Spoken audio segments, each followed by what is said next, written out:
കാസർഗോഡ് ജില്ലയിലായിരുന്നു നാടിനെ നടുക്കിയ സംഭവം അരങ്ങേറിയത്. അത് രാവിലെ തന്നെ പൂച്ചക്കാടുള്ള ഗഫൂർ ഹാജിയുടെ വീട്ടിലേക്ക് അദ്ദേഹത്തെ അന്വേഷിച്ച് സഹോദരനെത്തി. വാതിലിൽ എത്ര തട്ടി വിളിച്ചു നോക്കിയിട്ടും അനക്കമൊന്നും ഉണ്ടാകാത്ത സാഹചര്യത്തിൽ വാതിലിൽ പതുക്കെയൊന്ന് തള്ളിയപ്പോൾ തന്നെ അത് തുറക്കപ്പെട്ടു. വീടിനകത്തേക്ക് കയറിയ ഗഫൂർ ഹാജിയുടെ സഹോദരൻ പ്രധാന ഹാളും കടന്ന് ബെഡ്റൂമിലെത്തിയപ്പോഴായിരുന്നു നടുക്കുന്ന ഒരു കാഴ്ച ആ സഹോദരൻ കണ്ടത്. അസ്വാഭാവികമായ നിലയിൽ ഗഫൂർ ഹാജി കട്ടിലിൽ മലർന്നു കിടക്കുന്നു. എത്ര കുലുക്കി വിളിച്ചിട്ടും ഗഫൂർ ഹാജിക്ക് ഒരനക്കവുമില്ല എന്ന് മനസ്സിലാക്കിയ സഹോദരൻ ഉറക്കെ നിലവിളിച്ചു തുടങ്ങി. അയാളുടെ ശബ്ദം കേട്ടുകൊണ്ട് അയൽവാസികളും വീട്ടിലുള്ള ആളുകളുമൊക്കെ മുറിയിലേക്ക് ഓടിയെത്തിയ ആളുകൾ പരിശോധിച്ചു നോക്കിയപ്പോൾ തന്നെ ഗഫൂർ ഹാജിയുടെ മരണം സംഭവിച്ചിട്ട് കുറെ അധികം സമയമായി എന്നുള്ള കാര്യം മനസ്സിലായി. ഉറക്കത്തിലുണ്ടായ ഒരു ഹൃദയസ്തംഭനമായിരിക്കാം കാരണമെന്നാണ് പലരും കരുതിയത്. മരണം സംഭവിച്ചിരിക്കുന്നത് വെള്ളിയാഴ്ചയായതുകൊണ്ട് തന്നെ അന്ന് തന്നെ മരണാനന്തര ചടങ്ങുകൾ നടത്താൻ ബന്ധുക്കൾ തീരുമാനിക്കുകയും പൂച്ചക്കാട് ജുമാ മസ്ജിദിൽ അടക്കം നടത്തുകയും ചെയ്തു. പൂച്ചക്കാടുള്ള ജുമാ മസ്ജിദിൽ ഏകദേശം 11:30 മണിയോടുകൂടി ഖബറടക്കം നടത്തുകയും ചെയ്തു. മരണാനന്തര ചടങ്ങുകൾക്ക് ശേഷം ഏകദേശം 2 ദിവസം കഴിഞ്ഞപ്പോൾ ചില ആളുകളൊക്കെ ഗഫൂർ ഹാജിയുടെ വീട്ടിലേക്ക് അന്വേഷിച്ചു വന്നു തുടങ്ങി. വന്നവരൊക്കെ ആവശ്യപ്പെട്ടത് ഒരേ ഒരു കാര്യമാണ്. ഗഫൂർ ഹാജി തങ്ങളുടെ കൈകളിൽ നിന്നും വാങ്ങിയ സ്വർണ്ണാഭരണങ്ങൾ വീട്ടിൽ എവിടെയെങ്കിലും വെച്ചിട്ടുണ്ടാകും, അതൊന്ന് എടുത്തു തരണമെന്നായിരുന്നു അവരുടെയൊക്കെ ആവശ്യം. ഇത് കേട്ടുനിന്ന മകളും മരുമകളുമൊക്കെ ഞെട്ടിപ്പോയി. കാരണം അവരുടെയൊക്കെ കൈവശത്തു നിന്നും ഗഫൂർ ഹാജി സ്വർണം കടമായി വാങ്ങിച്ചിട്ടുണ്ട്. അങ്ങനെ നിരവധി ആളുകൾ അന്വേഷിച്ചു വന്നതോടുകൂടി ഏകദേശം 596 പവൻ സ്വർണം ഗഫൂർ ഹാജി കടമായി വാങ്ങിയിട്ടുണ്ടെന്ന് വ്യക്തമായി. ഇത്രയധികം സ്വർണം ഗഫൂർ ഹാജി എന്തിനായിരിക്കാം കടം വാങ്ങിയത്? വാങ്ങിയ സ്വർണമൊക്കെ ഗഫൂർ എന്തു ചെയ്തു? ഇങ്ങനെയുള്ള ചോദ്യങ്ങൾ ഉയർന്നു. ഈ സമയത്താണ് ഗഫൂറിന്റെ മകൻ മൊസാമിൻ ഗൾഫിൽ നിന്നും എത്തിയത്. വിവരമറിഞ്ഞ മൊസാമിന് ആകെ അമ്പരപ്പായി. ഇത്രയധികം സ്വർണം വാങ്ങി പണയം വെച്ച് അതിൽ നിന്ന് കിട്ടുന്ന പണം ഉപയോഗിച്ച് കടം തീർക്കേണ്ട യാതൊരു ആവശ്യവും തന്റെ ബാപ്പയ്ക്കില്ല. പിന്നെ എന്തിനായിരിക്കാം ഇത്രയധികം സ്വർണം ആളുകളിൽ നിന്നും വാപ്പ കട വാങ്ങിയത്? ബന്ധുക്കളും പരിചയക്കാരുമായി 12ഓളം വരുന്ന ആളുകളിൽ നിന്നായിരുന്നു ഇത്രയധികം സ്വർണ്ണാഭരണങ്ങൾ ഗഫൂർ കടം വാങ്ങിയത്. സ്വർണ്ണാഭരണങ്ങൾ വീട്ടിനുള്ളിൽ തന്നെ ഉണ്ടാകുമെന്ന് കരുതി വീട് മുഴുവൻ അരിച്ചു പറക്കിയെങ്കിലും ഒരു തരി പൊന്നുപോലും കിട്ടിയില്ല. അങ്ങനെയെങ്കിൽ വീട്ടിൽ നിന്നും സ്വർണം ഒരുപക്ഷെ മോഷണം പോയതാകാമെന്ന് വീട്ടിലുള്ളവർ കരുതി. അങ്ങനെ ഗഫൂറിന്റെ മകൻ മൊസാമിൻ ബേക്കൽ പോലീസ് സ്റ്റേഷനിലെത്തി ഒരു പരാതി നൽകി. തങ്ങളുടെ വാപ്പ 12ഓളം വരുന്ന ബന്ധുക്കളിൽ നിന്നും 596ലധികം പവൻ കടമായി വാങ്ങിയിരിക്കുകയാണ്. അത് വീട്ടിൽ നിന്നും മോഷണം പോയിട്ടുണ്ട്. അത് കണ്ടെത്തി കൊടുക്കണമെന്നായിരുന്നു പരാതിയിൽ വ്യക്തമാക്കിയിട്ടുള്ളത്. പരാതി കേട്ട ഉടൻ തന്നെ മൊസാമിൻ ആരെങ്കിലും സംശയമുണ്ടോ എന്ന് പോലീസ് അന്വേഷിച്ചു. അപ്പോഴാണ് മൊസാമിൻ ഒരു പേര് ഉറപ്പിച്ചു പറയുന്നത്. തന്റെ ഉമ്മയുടെ ചികിത്സയുമായി ബന്ധപ്പെട്ട് ഷമീമ എന്നൊരു സ്ത്രീ വീട്ടിൽ വരാറുണ്ടായിരുന്നു. അവർക്ക് വീട്ടിൽ എല്ലാ സ്വാതന്ത്ര്യവുമുണ്ട്. അതിനാൽ തന്നെ അവരെയാണ് തനിക്ക് സംശയം. തൊട്ടടുത്ത ഗ്രാമത്തിലെ സ്ത്രീയാണ് ഷമീമ. എന്നാൽ ഈ ഗ്രാമത്തിലുള്ള എല്ലാവരുമായി ഷമീമയ്ക്ക് നല്ല ബന്ധവുമുണ്ട്. വയ്യാത്ത ആളുകളുള്ള വീട്ടിലൊക്കെ സഹായിയായി നിൽക്കാറുള്ള സ്ത്രീയാണ് ഷമീമയും അവരുടെ ഭർത്താവും. പരാതി വിശദമായി കേട്ട പോലീസ് അന്വേഷണം ആരംഭിച്ചു. മൊസാമിന്റെ പരാതിയുടെ അടിസ്ഥാനത്തിൽ ഷമീമയെ പോലീസ് സംഘം കസ്റ്റഡിയിലെടുത്തു. ഇതേ സമയം തന്നെ ഷമീമയും ഭർത്താവിനെയും കുറിച്ച് കൂടുതൽ വിവരങ്ങൾ അന്വേഷിക്കാൻ ഒരു സംഘം പോലീസുകാർ പുറപ്പെടുകയും ചെയ്തു. പൂച്ചക്കാട് ഗ്രാമത്തിൽ വളരെ നല്ല ഇമേജുള്ള സ്ത്രീയാണ് ഷമീമ. വയ്യാത്ത ആളുകളുള്ള വീടുകളിലൊക്കെ തന്നെ അവർ സഹായിയായി പോകാറുമുണ്ട്. അതിനാൽ തന്നെ ആ പ്രദേശവാസികൾക്കെല്ലാം അവരെക്കുറിച്ച് നല്ല അഭിപ്രായമാണുള്ളത്. പോലീസിന്റെ പ്രാഥമിക അന്വേഷണത്തിൽ ഷമീമ കുറ്റക്കാരി അല്ല എന്നുള്ള ഒരു നിഗമനത്തിലേക്കാണ് എത്തിയത്. അങ്ങനെയെങ്കിൽ പിന്നെ ആരായിരിക്കും സ്വർണം മോഷ്ടിച്ചത്? ഇതേ സമയം തന്നെ ഗഫൂർ ഹാജിയുടെ വീട്ടിൽ മറ്റു ചില ചോദ്യങ്ങളും ഉയർന്നു. സ്വർണം മോഷ്ടിക്കുന്നതിനെത്തിയവർ ഗഫൂർ ഹാജിയെ ഒരുപക്ഷെ കൊലപ്പെടുത്തിയതാകുമോ? ഗഫൂർ ഹാജിയുടേത് ഒരു സാധാരണ മരണം തന്നെയാണോ എന്നുള്ള സംശയമായിരുന്നു പലർക്കുമുള്ളത്. അങ്ങനെ ഗഫൂർ ഹാജിയുടെ മകൻ മൊസാമിൻ വീണ്ടും ബേക്കൽ പോലീസ് സ്റ്റേഷനിലെത്തി തങ്ങളുടെ പിതാവിന്റെ മരണത്തിൽ സംശയമുണ്ടെന്നും അതൊരു കൊലപാതകമാണോ എന്ന് അന്വേഷിക്കണമെന്നും ആവശ്യപ്പെട്ടു. പുതിയ പരാതിയിൽ FIR രജിസ്റ്റർ ചെയ്ത ബേക്കൽ പോലീസ് പുതിയൊരു അന്വേഷണം ആരംഭിച്ചു. പിന്നീട് നടന്നതാകട്ടെ സിനിമാ കഥകളെ പോലും വെല്ലുന്ന സംഭവങ്ങൾ. ഉന്നത ഉദ്യോഗസ്ഥരുടെയും മജിസ്ട്രേറ്റിന്റെയും അനുമതിയോടുകൂടി അവരുടെ നേതൃത്വത്തിൽ തന്നെ ഗഫൂർ ഹാജിയുടെ മൃതദേഹം പൂച്ചക്കാട് ജുമാ മസ്ജിദിൽ നിന്നും പുറത്തെടുക്കാൻ തീരുമാനിച്ചു.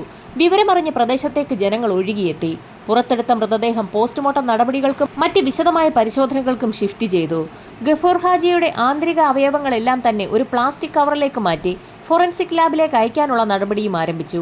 എന്തെങ്കിലും വിഷപദാർത്ഥങ്ങൾ ഉള്ളിൽ ചെന്നാണോ ഹാജി മരിച്ചതെന്ന് ഉറപ്പിക്കാൻ വേണ്ടിയായിരുന്നു അത്. പോസ്റ്റ്മോർട്ടം റിപ്പോർട്ട് തീർത്തും ഞെട്ടിക്കുന്നതായിരുന്നു. മരണപ്പെടുന്നതിന് മുൻപ് ഹാജിയുടെ ഇടത് ചെവിയുടെ മുകളിൽ തലയുടെ പിൻവശത്തായി ഒരു മുറിവുണ്ടായിട്ടുണ്ട്. അന്ന് അതാരും ശ്രദ്ധിച്ചിട്ടുണ്ടായിരുന്നില്ല. ആന്തരികാവയവങ്ങളുടെ പരിശോധനയിൽ വിഷപദാർത്ഥങ്ങളൊന്നും തന്നെ ഉള്ളിൽ ചെന്നിട്ടില്ല എന്ന് വ്യക്തമായി. പോസ്റ്റ്മോർട്ടം റിപ്പോർട്ട് കയ്യിൽ കിട്ടിയതോടുകൂടി പോലീസ് സമഗ്രമായ അന്വേഷണം ആരംഭിച്ചു. അന്വേഷണത്തിനൊടുവിൽ ബേക്കൽ പോലീസ് കേസ് ക്ലോസ് ചെയ്യുകയാണ്. കേസ് ക്ലോസ് ചെയ്യുന്നത് ഒരു പ്രത്യേക കാരണത്തിന്റെ അടിസ്ഥാനത്തിലാണ്. അപ്രതീക്ഷിതമായി ഹാർട്ട് അറ്റാക്ക് വന്നപ്പോൾ ഗഫൂർ ഹാജി തറയിൽ തലയടിച്ച് വീണപ്പോൾ മുറിവുണ്ടായതാണ്. അങ്ങനെ ഒരു നിഗമനത്തിന്റെ അടിസ്ഥാനത്തിലാണ് കേസ് ക്ലോസ് ചെയ്തത്. പോലീസ് കേസ് അവസാനിപ്പിച്ചു എന്നറിഞ്ഞ ഗഫൂർ ഹാജിയുടെ വീട്ടുകാർ ആകെ അസ്വസ്ഥരായി. അങ്ങനെയങ്ങ് കേസ് ക്ലോസ് ചെയ്യാൻ വീട്ടുകാർക്ക് കഴിയില്ല. കാരണം അപ്രതീക്ഷിതമായി ഹാർട്ട് അറ്റാക്ക് വന്നപ്പോൾ തറയിലോ ചുമരിലോ തലയിടിച്ച് വീഴുകയാണെങ്കിൽ ഗഫൂർ ഹാജി ആ ഇടിച്ച സ്ഥലത്തിന് തൊട്ട് താഴെയായിരിക്കണം വീണു കിടക്കേണ്ടിയിരുന്നത്. എന്നാൽ സഹോദരനും ബന്ധുക്കളും കാണുമ്പോൾ ഹാജിയുടെ മൃതദേഹം കട്ടിലിൽ മലർന്നു കിടക്കുന്ന നിലയിലായിരുന്നു. പോലീസിന്റെ അന്വേഷണത്തിലും നിഗമനത്തിലും വീട്ടുകാർ തൃപ്തരല്ലായിരുന്നു. കാണാതായിരുന്ന സ്വർണവും ഗഫൂർ ഹാജിയുടെ മരണവും തമ്മിൽ ബന്ധമുണ്ടെന്ന് വീട്ടുകാർക്ക് വ്യക്തമായി.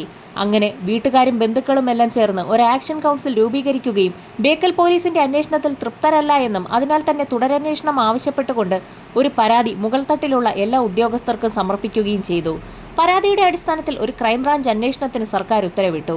ക്രൈംബ്രാഞ്ച് അന്വേഷണത്തോടുകൂടി എല്ലാ കാര്യത്തിനും ഒരു വ്യക്തത വരുമെന്ന് വിശ്വസിച്ചിരുന്ന വീട്ടുകാർക്ക് തെറ്റി. ക്രൈംബ്രാഞ്ച് അന്വേഷണവും മന്ദഗതിയിലായിരുന്നു.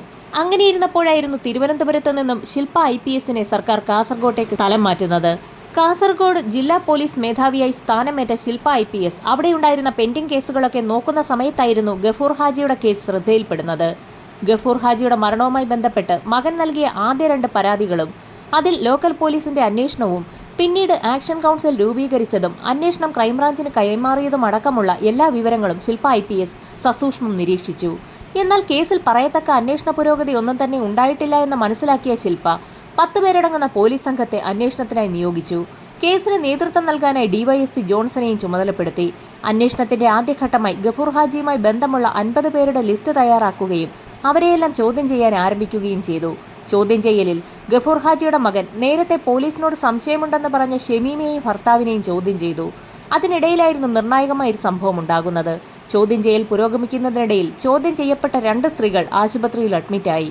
അവർ ഡോക്ടറിനോട് മൊഴി നൽകിയത് പോലീസുകാർ ചോദ്യം ചെയ്യലിനിടയിൽ തങ്ങളെ മർദ്ദിച്ചു എന്നായിരുന്നു. പോലീസ് നിരവധി ആളുകളെ ചോദ്യം ചെയ്തെങ്കിലും പോലീസ് മർദ്ദിച്ചു എന്ന് പരാതി പറഞ്ഞത് 2 സ്ത്രീകളാണ്. അങ്ങനെ അവരെ കാണുന്നതിനായി പോലീസ് സംഘം ആശുപത്രിയിലേക്ക് പുറപ്പെട്ടു. ആശുപത്രിയിലെത്തിയ പോലീസ് സംഘം 2 സ്ത്രീകളെയും വിശദമായി തന്നെ ചോദ്യം ചെയ്തു. അന്വേഷണത്തിന്റെ ഭാഗമായി ലിസ്റ്റ് ചെയ്യപ്പെട്ട ആളുകളെയായിരുന്നു പോലീസ് ചോദ്യം ചെയ്തത്. അത്തരമൊരു ചോദ്യം ചെയ്യലിനെതിരെ എന്തുകൊണ്ടാണ് ഇങ്ങനെയൊരു പരാതി പോലീസിൽ നൽകിയതെന്ന് പോലീസ് ആ സ്ത്രീകളോട് ചോദിച്ചു. ചോദ്യം ചെയ്യൽ ചൂടുപിടിച്ചതോടുകൂടി ആ 2 സ്ത്രീകളും പറയുന്ന പല കാര്യങ്ങളും യുക്തിപരമല്ല എന്ന് പോലീസിന് വ്യക്തമായി. മൊഴികളിൽ വൈരുദ്ധ്യം തോന്നിയ പോലീസ് 2 സ്ത്രീകളെയും കുറിച്ച് വിശദമായ അന്വേഷണം നടത്താൻ തീരുമാനിച്ചു. അവരുടെ 2 പേരുടെയും ബാങ്ക് ഡേറ്റ പരിശോധിച്ച പോലീസുകാർ തന്നെ ഞെട്ടിപ്പോയി. പറയത്തക്ക ജോലിയൊന്നുമില്ലാത്ത 2 സ്ത്രീകളുടെയും ബാങ്ക് അക്കൗണ്ടുകളിലേക്ക് വലിയ തുകകളുടെ ക്രയവിക്രയമാണ് നടന്നിട്ടുള്ളത്. ആഡംബര വസതികളിൽ താമസിക്കുന്ന ഇരുവർക്കും സ്വന്തമായി ആഡംബര കാറുകളുണ്ട്. ജോലിയൊന്നുമില്ലാത്ത നിങ്ങൾക്ക് എങ്ങനെയാണ് ഇത്രയധികം പണം ലഭിച്ചതെന്നുള്ള പോലീസിന്റെ ചോദ്യങ്ങൾക്കൊന്നും വ്യക്തമായ മറുപടി നൽകാൻ സ്ത്രീകൾക്ക് കഴിഞ്ഞതുമില്ല. തങ്ങളുടെ കയ്യിൽ പണമുള്ളതുകൊണ്ട് തങ്ങൾ ആഡംബര വീടും ആഡംബര വാഹനങ്ങളും വാങ്ങിയെന്നാണ് സ്ത്രീകൾ മറുപടി പറഞ്ഞത്. എന്നാൽ എങ്ങനെയാണ് ഇത്രയും പണം നിങ്ങൾക്ക് ലഭിച്ചതെന്നുള്ള ചോദ്യത്തിന് അവർക്ക് മറുപടിയുമില്ല. പോലീസുകാർക്ക് ആകെ സംശയമായി. അങ്ങനെ ആ സ്ത്രീകളുടെ മൊബൈൽ ഫോൺ കേന്ദ്രീകരിച്ച് ഒരു അന്വേഷണം നടത്താൻ തീരുമാനിച്ചു. ഹാജിയുടെ മരണം നടന്ന ദിവസവും അതിന് തലേ ദിവസവുമൊക്കെ സ്ത്രീകളുടെ മൊബൈൽ ഫോണുകൾ കാസർഗോഡ് പൂച്ചക്കാട് ഗഫൂർ ഹാജിയുടെ വീടിരിക്കുന്നതിന് സമീപമുള്ള ടവർ ലൊക്കേഷനിലാണെന്ന് അന്വേഷണത്തിൽ വ്യക്തമായി. പോലീസ് സംഘം ഹാജിയുടെ വീട്ടിലെത്തി ഭാര്യയെയും മക്കളെയും ചോദ്യം ചെയ്തു. എന്തുകൊണ്ടാണ് മരണം നടന്ന ദിവസം ഗഫൂർ ഹാജി വീട്ടിൽ ഒറ്റയ്ക്കായതെന്നായിരുന്നു പോലീസിന് അറിയേണ്ടിയിരുന്നത്. മരണം നടന്നതിന്റെ തലേ ദിവസം ഉച്ചയ്ക്ക് ഗഫൂർ ഹാജി ഭാര്യയെയും മകളെയും മേലേപ്പറമ്പിൽ എന്ന പേരുള്ള അവരുടെ ഒരു വീട്ടിൽ കൊണ്ടുപോയി വിട്ടിരുന്നു. ചില സുഹൃത്തുക്കൾ വൈകുന്നേരം വീട്ടിലേക്ക് വരുന്നതിനാലാണ് ഭാര്യയെയും മകളെയും അവിടെ ആക്കുന്നതെന്നായിരുന്നു അന്ന് ഹാജി അവരോട് പറഞ്ഞത്. അതിന്റെ പിറ്റേ ദിവസം രാവിലെ ഹാജി മരണപ്പെട്ട് കിടക്കുന്നതാണ് വീട്ടുകാർ കണ്ടത്. വീടുകളിൽ സഹായിയായി നിൽക്കുന്ന നാട്ടുകാർക്കെല്ലാം നല്ല അഭിപ്രായമുള്ള ഷമീമയെയും ഭർത്താവ് ഉബൈദിനെയും എന്തുകൊണ്ടാണ് നിങ്ങൾ സംശയിക്കുന്നതെന്ന് പോലീസ് വീട്ടുകാരോട് ചോദിച്ചു. അതിന് കാരണമായി വളരെ വിചിത്രമായ മറുപടിയാണ് ബന്ധുക്കൾ പറഞ്ഞത്. കഴിഞ്ഞ 5 വർഷമായി ഷമീമ ഇവിടെ ജോലിക്കെത്താറുണ്ട്. ഹാജിയുടെ ഭാര്യയുടെ ചികിത്സാ സഹായത്തിനായാണ് അവരിവിടെ എത്തുന്നത്. ആദ്യത്തെ 2 വർഷം പ്രശ്നങ്ങളൊന്നുമില്ലായിരുന്നു. പിന്നീട് അങ്ങോട്ട് ഷമീമ എത്തുന്ന ദിവസങ്ങളിൽ മാത്രമായിരുന്നു ഹാജിയുടെ ഭാര്യയ്ക്ക് അസുഖലക്ഷണങ്ങൾ കണ്ടു തുടങ്ങിയത്. ഇത് ബന്ധുക്കളിൽ ചില സംശയങ്ങൾ ഉയർത്തിയിരുന്നു. ആ അന്വേഷണത്തിന്റെ ഭാഗമായി 2 കാര്യങ്ങളാണ് പ്രധാനമായും പോലീസ് കണ്ടെത്തിയത്. ഒന്ന്, മരണപ്പെടുന്നതിന് തലേ ദിവസം ഉച്ചയ്ക്ക് വളരെ ബോധപൂർവം തന്നെ വീട്ടുകാരെ ഹാജി വീട്ടിൽ നിന്നും ഒഴിവാക്കിയിരുന്നു. 2 വീട്ടുകാർക്കെല്ലാം ഷമീമയോടുള്ള അതൃപ്തി. ഷമീമയെ കേന്ദ്രീകരിച്ച് വിശദമായ ഒരു അന്വേഷണം നടത്താൻ തന്നെ പോലീസ് തീരുമാനിച്ചു. അന്വേഷണത്തിനൊടുവിൽ വളരെ ഞെട്ടിക്കുന്ന ഒരു വിവരം പോലീസിന് ലഭിച്ചു. ഹാജിയുടെ വീട്ടിൽ ജോലിക്കെത്തുന്നതിനും 5 വർഷങ്ങൾക്ക് മുൻപ് കാസർഗോഡ് ജില്ലയിലെ കാഞ്ഞങ്ങാട്ട് ഒരു പ്രവാസിയുടെ വീട്ടിൽ ജോലിക്കെത്തിയ ഷമീമ അയാളെ ഹണി ട്രാപ്പിൽ കുടുക്കി പണം തട്ടിയതായുള്ള ഒരു കേസ് രജിസ്റ്റർ ചെയ്യപ്പെട്ടിട്ടുണ്ട്. 30 ലക്ഷം രൂപ നൽകിയില്ലെങ്കിലും ഷമീമയുമൊത്തുള്ള പ്രവാസിയുടെ ചിത്രങ്ങൾ ലോകത്തിനു മുൻപിൽ പ്രചരിപ്പിക്കുമെന്നുള്ള ഷമീമയുടെ ഭീഷണിയെ തുടർന്ന് പ്രവാസി പോലീസ് സ്റ്റേഷനിൽ പരാതി നൽകുകയായിരുന്നു. ആ കേസിൽ പോലീസ് ഷമീമയെ അറസ്റ്റ് ചെയ്യുമ്പോൾ കൂടെ അവരുടെ സഹായിയായി രണ്ടാം ഭർത്താവ് ഉബൈദുമുണ്ടായിരുന്നു. ഇതോടുകൂടി ഷമീമയെക്കുറിച്ച് കൂടുതൽ അന്വേഷിക്കാൻ പോലീസ് തീരുമാനിച്ചു. അന്വേഷണത്തിനൊടുവിൽ ഉദുമ പോലീസ് സ്റ്റേഷനിൽ ഷമീമയെക്കുറിച്ച് വീണ്ടും ഒരു ക്രിമിനൽ കേസ് രജിസ്റ്റർ ചെയ്തിട്ടുണ്ടെന്ന് കണ്ടെത്തി. ഷമീമ അവിടെയുള്ള ഒരാളെ കബളിപ്പിച്ച് 16 പവൻ നേടിയെന്നുള്ളതായിരുന്നു അന്നത്തെ പരാതി. കൂടുതൽ അന്വേഷണം നടത്തിയ പോലീസിന് ഷമീമയുമായി ബന്ധപ്പെട്ട് 3 കൂടോത്ര പരാതികൾ കൂടി രജിസ്റ്റർ ചെയ്തതായി കണ്ടെത്തി. വീടുകളിലൊക്കെ കൂടോത്രം, ദുർമന്ത്രവാദം എന്നിവ നടത്തുന്നതുമായി ബന്ധപ്പെട്ടുള്ള 3 കേസുകളായിരുന്നു അവ. അങ്ങനെ ക്രൈംബ്രാഞ്ചിന് ഷമീമയുടെ ഒരു ക്രിമിനൽ ഹിസ്റ്ററി തന്നെ കളക്ട് ചെയ്യാൻ സാധിച്ചു. വിശദമായ അന്വേഷണത്തിൽ ഷമീമയെ നാട്ടുകാർ ജിന്നുമ്മ എന്ന പേരിലായിരുന്നു വിളിച്ചിരുന്നതെന്നും പോലീസിന് വ്യക്തമായി. അങ്ങനെ ഷമീമ എന്ന ജിന്നുമ്മയെ പോലീസ് സംഘം കസ്റ്റഡിയിലെടുത്ത് ചോദ്യം ചെയ്തു. ചോദ്യം ചെയ്യലിൽ തനിക്ക് പ്രത്യേക ശക്തിയുണ്ടെന്നും അത് നാട്ടുകാർക്കൊക്കെ അറിവുള്ളതാണെന്നും ജിന്നുമ്മ എന്ന ഷമീമ വ്യക്തമാക്കി. അവർക്കൊരു പ്രത്യേക ശക്തിയുണ്ടെന്നും ആ ശക്തിയുടെ അടിസ്ഥാനത്തിലാണ് ബാധകളെയൊക്കെ അവരെ ഒഴിപ്പിക്കുന്നതെന്നും ജിന്നുമ്മ പോലീസിനോട് പറഞ്ഞു. പോലീസ് സംഘം ഷമീമയുടെ വാട്സപ്പ് ചാറ്റുകളും പരിശോധിച്ചു. ആ പരിശോധനയിൽ ഷമീമയും മരണപ്പെട്ട ഹാജിയും തമ്മിലുള്ള ചില വാട്സപ്പ് ചാറ്റുകൾ കണ്ടെത്തി. ഗഫൂർ ഹാജി ഷമീമയ്ക്ക് 10 ലക്ഷം രൂപയും സ്വർണ്ണാഭരണങ്ങളും നൽകിയതായി, ഇതിനു പുറമെ ഒരു ഏലസ് നിർമ്മിക്കുന്നതിനായി ഹാജി 55,000 രൂപ ഷമീമയ്ക്ക് നൽകിയതായും വാട്സപ്പ് ചാറ്റുകളിൽ നിന്ന് വ്യക്തമായി. അങ്ങനെ പോലീസ് സംഘം ഷമീമയുടെ ബാങ്ക് വിവരങ്ങൾ വിശദമായി പരിശോധനയ്ക്ക് വിധേയമാക്കി. ഉദുമയിൽ ഒരു ആഡംബര കാർ EMI അടിസ്ഥാനത്തിൽ ഷമീമ വാങ്ങിയിട്ടുണ്ട്. ഹാജിയുടെ മരണം സംഭവിക്കുന്ന സമയത്ത് EMI മുടങ്ങിയിട്ടുണ്ട്. എന്നാൽ മരണശേഷം EMI തവണകൾക്ക് പുറമെ ബാക്കിയുള്ള ലോൺ തുകയായ 9 ലക്ഷം രൂപ പൂർണ്ണമായും ഷമീമ അടച്ചതായും കണ്ടെത്തി. ഷമീമയുടെ മങ്ങോട്ടുള്ള വീട്ടിലും പരിസരത്തും ഒരു അന്വേഷണം നടത്താൻ ഒരു സംഘം പോലീസുകാർ പുറപ്പെട്ടു. ഷമീമയുടെ മൊബൈൽ ഫോൺ കേന്ദ്രീകരിച്ചും ബാങ്ക് ഇടപാടുകളെക്കുറിച്ചും വിശദമായ ഒരു അന്വേഷണം തന്നെ പോലീസ് നടത്തി. ഷമീമയ്ക്കും ഭർത്താവിനും നിരവധി മൊബൈൽ ഫോണുകളും അനവധി സിമ്മുകളും ഉണ്ടെന്ന് കണ്ടെത്തി. ഷമീമയുടെ ബാങ്ക് അക്കൗണ്ട് വിവരങ്ങൾ പരിശോധിച്ച പോലീസ് സംഘത്തിന്റെ കണ്ണുകൾ ഒരു പ്രത്യേക ട്രാൻസാക്ഷനിൽ ഉടക്കി. നേരത്തെയുള്ള ചോദ്യം ചെയ്യലുകളിൽ പോലീസ് സംഘം മർദ്ദിച്ചു എന്ന് പരാതി പറഞ്ഞുകൊണ്ട് ആശുപത്രിയിൽ അഡ്മിറ്റായ 2 സ്ത്രീകളുടെ അക്കൗണ്ടുകളിലേക്ക് തുക ട്രാൻസ്ഫർ ചെയ്തതിന്റെ തെളിവുകളാണ് പോലീസ് കണ്ടെത്തിയത്. ഇതോടുകൂടി ആ 2 സ്ത്രീകളും ഷമീമയും ഉബൈദും ഒരൊറ്റ ടീമാണെന്ന് പോലീസിന് വ്യക്തമായി. ഈ 4 അംഗ സംഘത്തിന് ഹാജിയുടെ വീട്ടിൽ നിന്നും കാണാതായ സ്വർണവുമായി ബന്ധമുണ്ടെന്ന് തന്നെ പോലീസ് ഉറപ്പിച്ചു. ക്യാഷ് ട്രാൻസാക്ഷൻസ് അനവധി നടന്നിട്ടുണ്ടെന്ന് വ്യക്തമായിട്ടുള്ളതിനാൽ സംഘം സ്വർണ്ണാഭരണങ്ങൾ ക്യാഷാക്കി മാറ്റിയിട്ടുണ്ടാകുമെന്നുള്ള നിഗമനത്തിന്റെ അടിസ്ഥാനത്തിൽ സ്വർണം ഏതൊക്കെ ജ്വല്ലറികളിലാണ് നിങ്ങൾ വിറ്റിട്ടുള്ളതെന്ന് പോലീസ് 4 പേരോട് മാറി മാറി ചോദിച്ചു. ചോദ്യം ചെയ്യലിൽ പിടിച്ചു നിൽക്കാതെ വന്നപ്പോൾ 4 പേരും ആഭരണങ്ങൾ എവിടേക്കാണ് വിറ്റതെന്നുള്ള കാര്യങ്ങൾ പോലീസിനോട് വ്യക്തമാക്കി. തെളിവെടുപ്പിനായി ജ്വല്ലറികളിലേക്ക് കൊണ്ടുപോകുന്നതിന് മുമ്പായി പോലീസ് സംഘം ആ 4 പേരുടെയും അറസ്റ്റ് രേഖപ്പെടുത്തി. 1-ാം പ്രതി ഷമീമ, 2-ാം പ്രതി ഉബൈദ്, 3-ാം പ്രതി അൽഷിഫ, 4-ാം പ്രതി ആയിഷ. തെളിവെടുപ്പിന് പ്രതികളുമായി ജ്വല്ലറികളിലേക്ക് പോലീസ് സംഘം പുറപ്പെടുന്നു എന്ന് നേരത്തെ തന്നെ ജ്വല്ലറി ഗ്രൂപ്പുകൾ മനസ്സിലാക്കിയതോടുകൂടി പോലീസിന് മേൽ വലിയൊരു പ്രഷർ തന്നെ ഉണ്ടായി. എന്നാൽ ആരുടെയും വാക്ക് കേൾക്കാതെ സംശയമുള്ളവരെയെല്ലാം ചോദ്യം ചെയ്യാനും തുടർ നടപടികളിലേക്ക് കടക്കാനും SP ശില്പ DYSPക്ക് സംഘത്തിന് നിർദ്ദേശം നൽകി. ജ്വല്ലറികളിലെ ആളുകളെ ചോദ്യം ചെയ്തതിൽ നിന്നും അവരെല്ലാവരും തിരിച്ചറിഞ്ഞത് ആയിഷയാണ്. ഒട്ടുമിക്ക ജ്വല്ലറികളിലും എത്തിയിരിക്കുന്നത് ആയിഷയാണ്. എത്ര പവനാണ് ജ്വല്ലറികളിൽ വിറ്റിരിക്കുന്നതെന്നുള്ള വിവരങ്ങൾ ജ്വല്ലറിയിൽ നിന്ന് തന്നെ പോലീസ് സംഘത്തിന് കണ്ടെത്താനായി. ഇനി പോലീസിന് മുൻപിൽ ഒരു ചോദ്യം മാത്രം: എന്താണ് യഥാർത്ഥത്തിൽ സംഭവിച്ചത്? 4 പ്രതികളെയും വിശദമായി തന്നെ ചോദ്യം ചെയ്തു. പ്രതികൾ ഓരോരുത്തരായി പല കഥകളും പറഞ്ഞു തുടങ്ങി. പലവിധ ചികിത്സകൾ നൽകിയിട്ടും ഏറെ നാളുകളായി രോഗബാധിതയായി തുടരുന്ന ഹാജിയുടെ ഭാര്യയെ ചികിത്സിക്കുന്നതിലേക്കായി ഹാജിയുടെ വീട്ടിലെത്തിയതായിരുന്നു ഷമീമ. പ്രത്യേകതരം ദൈവിക കഴിവുള്ള ആളാണ് ഷമീമയെന്ന് നാട്ടുകാർ പറഞ്ഞു കേട്ടതിൽ നിന്നുമായിരുന്നു ഹാജി അവരെ അവിടെ ജോലിക്ക് വെച്ചത്. ഹാജിയുടെ ഭാര്യയുടെ അസുഖം മൂർച്ഛിക്കുന്ന സമയത്ത് ഹാജി വീട്ടിലുള്ള സമയത്ത് ഷമീമ ഹാജിയോട് പറയാറുണ്ട്, നിങ്ങളുടെ ഭാര്യയുടെ ശരീരത്തിൽ ജിന്നുണ്ട്. ആ ജിന്നിനെ നമ്മൾ ബഹുമാനിച്ചാൽ അത് ശരീരത്തിൽ നിന്ന് വിട്ടുപോകും. ജിന്നിനെ ഒഴിപ്പിക്കുന്നതിനുള്ള ചിലവിലേക്കായി ഗഫൂർ ഹാജി ഷമീമയ്ക്ക് സ്വർണം നൽകിക്കൊണ്ടിരുന്നു. അങ്ങനെ ചികിത്സയുടെ ഭാഗമായി വീട്ടിലുണ്ടായിരുന്ന സ്വർണ്ണാഭരണങ്ങളൊക്കെ തന്നെ തീർന്നു എന്ന് ഹാജി ഷമീമയെ അറിയിച്ചു. അതിന് മറുപടിയായി ഷമീമ പറഞ്ഞതാകട്ടെ ചില ഞെട്ടിക്കുന്ന കാര്യങ്ങളായിരുന്നു. തനിക്ക് ജിന്നുകളുമായി വളരെ അടുത്ത ബന്ധമുണ്ട്, പോരെങ്കിൽ പ്രത്യേക ശക്തിയുമുണ്ട്. ഇതുപയോഗിച്ച് സ്വർണം ഇരട്ടിപ്പിക്കുന്നൊരു വിദ്യ തനിക്കറിയാം. 50 പവൻ സ്വർണം നൽകിയാൽ അത് 100 പവനാക്കി ഇരട്ടിപ്പിച്ച് നൽകാൻ കഴിയും. ഷമീമ പറഞ്ഞത് വിശ്വസിച്ച് ഹാജി തന്റെ കൈവശമുണ്ടായിരുന്ന കുറച്ച് സ്വർണം കൂടി ഷമീമയെ ഏൽപ്പിച്ചു. കുറച്ച് ദിവസത്തെ പ്രാർത്ഥനകൾക്ക് ശേഷം അത് ഇരട്ടിപ്പിച്ച് നൽകാമെന്നും ഷമീമ ഹാജിക്ക് ഉറപ്പ് നൽകി. സ്വർണം കൈവശപ്പെടുത്തി ഹാജിയുടെ വീട്ടിൽ നിന്ന് മടങ്ങിയ ഷമീമ പിന്നീട് തിരികെ എത്തുകയും ജിന്നുകൾ മാത്രമുള്ള പ്രത്യേക പൂജ നടക്കുന്ന ഒരു മുറിയിൽ താൻ ആ സ്വർണം സൂക്ഷിച്ചു വെച്ചു എന്ന് ഉടൻ തന്നെ അത് ഇരട്ടിയാകുമെന്ന് ഹാജി അറിയിക്കുകയും ചെയ്തു. സ്വർണം ഇരട്ടിപ്പിച്ച് നൽകാൻ ഷമീമയ്ക്ക് കഴിയുമെന്ന് ഹാജി ഉറപ്പിച്ചു വിശ്വസിച്ചു. ഹാജി അങ്ങനെ ഒരു ഗെയിം കളിക്കാൻ തീരുമാനിച്ചു. തന്റെ ബന്ധുക്കളുടെയും സുഹൃത്തുക്കളുടെയും കൈവശം ഒരുപാട് സ്വർണമുണ്ട്. അവയൊക്കെ സംഘടിപ്പിച്ച് ഷമീമയ്ക്ക് നൽകിയാൽ അത് ഇരട്ടിപ്പിച്ച് ഷമീമ തനിക്ക് തിരികെ നൽകും. ഗഫൂർ ഹാജിയെപ്പോലെ ധനികന് സമൂഹത്തിൽ സ്വീകാര്യനുമായ ഒരു വ്യക്തി സ്വർണ്ണാഭരണങ്ങൾ കടം ചോദിച്ചപ്പോൾ തന്നെ ഒരു സംശയവും കൂടാതെ തന്നെ ബന്ധുക്കളും സുഹൃത്തുക്കളും അത് നൽകുകയും ചെയ്തു. അങ്ങനെ കൈവശപ്പെടുത്തിയ സ്വർണ്ണാഭരണങ്ങൾ മുഴുവനും ഹാജി ഷമീമയ്ക്ക് നൽകി. അവരത് കൊണ്ടുപോയി ജിന്നുള്ള മുറിയിൽ അടച്ചുവെച്ച് സ്വർണം ഇരട്ടിപ്പിക്കുകയാണെന്ന് ഹാജി വിശ്വസിക്കുകയും ചെയ്തു. സ്വർണം എന്താവശ്യത്തിനാണ് മറ്റുള്ളവരുടെ കയ്യിൽ നിന്ന് വാങ്ങുന്നതെന്നുള്ള കാര്യം മാത്രം പരസ്യപ്പെടുത്തരുതെന്നും അങ്ങനെ പരസ്യപ്പെടുത്തിയാൽ അത് ജിന്നിന് ഇഷ്ടമാവുകയില്ല എന്നും ഹാജിയോട് ഷമീമ നേരത്തെ തന്നെ പറഞ്ഞിരുന്നു. അങ്ങനെ എല്ലാ ദിവസവും സ്വർണം ഇരട്ടിയായോ എന്ന് ഹാജി ഷമീമയോട് അന്വേഷിച്ചുകൊണ്ടിരുന്നു.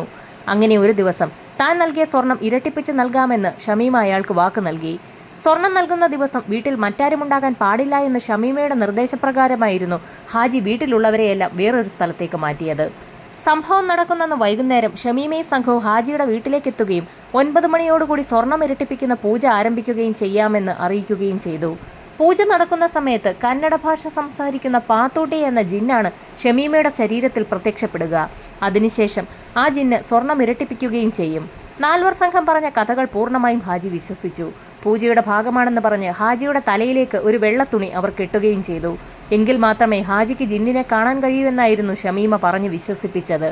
അങ്ങനെ ഒരു ചുവരിനോട് ചേർന്ന് തലയിൽ വെള്ളത്തുണിയും കെട്ടി കണ്ണടച്ചിരിക്കുന്ന ഹാജിയുടെ മുൻപിൽ ഷമീമ കന്നഡത്തിൽ സംസാരിച്ചു തുടങ്ങി. ഈ സമയത്താണ് കണ്ണടച്ച് പ്രാർത്ഥിച്ചുകൊണ്ടിരുന്ന ഹാജിയുടെ തല ഉബൈദ് പതുക്കെ ചുമരിലേക്കൊന്നിടിച്ചത്. അങ്ങനെ ഇടിച്ചെങ്കിൽ മാത്രമേ ജിന്നിനെ കാണാൻ കഴിയൂ എന്ന് ഷമീമ പറഞ്ഞതിന്റെ അടിസ്ഥാനത്തിലാണ് അങ്ങനെ ചെയ്തത്. 3 പേർ കൂടി ഹാജിയുടെ തല ചുമരിലേക്ക് ഇടിച്ചുകൊണ്ടേയിരുന്നു. ഉബൈദും 2 സ്ത്രീകളും കൂടി ഹാജിയുടെ തല ഭിത്തിയിൽ ശക്തമായി ഇടിച്ചിടിച്ച് കൊലപ്പെടുത്തുകയായിരുന്നു. ഭിത്തിയിലിടിക്കുമ്പോൾ രക്തം ഭിത്തിയിലാകാതിരിക്കാനാണ് ശക്തമായി ഒരു വെള്ളത്തുണി തലയിൽ കെട്ടിയത്. മരണം ഉറപ്പാക്കിയ സംഘം ഹാജിയുടെ തലയിൽ കെട്ടിയ വെള്ളത്തുണി അഴിച്ചെടുത്ത ശേഷം അയാളുടെ മൃതശരീരം കട്ടിലിൽ കിടത്തി. പിന്നീട് അവിടെ നിന്നും കടന്നു കളയുകയും ചെയ്തു. പിറ്റേ ദിവസം ആളുകൾക്ക് സംശയം തോന്നാത്ത രീതിയിൽ ഷമീമയും ഭർത്താവ് ഉബൈദും ഹാജിയുടെ മരണാനന്തര ചടങ്ങുകളിലെല്ലാം സജീവമായി പങ്കെടുക്കുകയും ചെയ്തു. അങ്ങനെ വളരെ വ്യക്തമായി പ്ലാൻ ചെയ്ത് നടപ്പാക്കിയ ഒരു കൊലപാതകമാണ് കേരള പോലീസ് അതിവിദഗ്ധമായി തെളിയിച്ചത്. പ്രതികളുടെ അറസ്റ്റ് രേഖപ്പെടുത്തിയ പോലീസ് സംഘം മജിസ്ട്രേറ്റിന് മുൻപിൽ ഹാജരാക്കി പ്രതികളെ റിമാൻഡ് ചെയ്തു. പ്രതികളിൽ നിന്ന് 10 ലക്ഷം രൂപയും കുറച്ച് സ്വർണ്ണാഭരണങ്ങളും മറ്റ് വിലപിടിപ്പുള്ള വസ്തുക്കളും സംഘം പിടിച്ചെടുത്തു. സ്വർണം ഇരട്ടിയാക്കാമെന്ന വാഗ്ദാനം പാലിക്കാൻ സംഘത്തിന് കഴിയാത്തതാണ് ഗഫൂറിന്റെ കൊലപാതകത്തിന് കാരണമായതെന്ന് പോലീസ് വെളിപ്പെടുത്തിയിരിക്കുകയാണ്. ഗഫൂറിന്റെ വിശ്വാസം ചൂഷണം ചെയ്യാനുള്ള ഒരു പദ്ധതിയായി ഇതാദ്യം തുടങ്ങിയത്. അവരുടെ കുറ്റകൃത്യം മറച്ചുവെക്കാനുള്ള ക്രൂരമായ കൊലപാതകത്തിൽ ഒടുവിൽ അത് കലാശിച്ചു. ഈ സംഭവം കേരളത്തിൽ മന്ത്രവാദത്തിന്റെയും അന്ധവിശ്വാസങ്ങളുടെയും സ്വാധീനത്തെക്കുറിച്ചുള്ള ആശങ്കകൾ വീണ്ടും ജ്വലിപ്പിച്ചിരിക്കുകയാണിപ്പോൾ. വ്യാപകമായ ബോധവൽക്കരണ പ്രചാരണങ്ങൾ നടക്കുന്നുണ്ടെങ്കിലും ഇതുപോലുള്ള കേസുകൾ സമൂഹത്തിന്റെ ചില വിഭാഗങ്ങളിൽ മന്ത്രവാദത്തിന്റെ നിരന്തരമായ പിടി എടുത്തു കാണിക്കുന്നുവെന്ന് കോടതി ചൂണ്ടിക്കാട്ടിയിരിക്കുകയാണ്.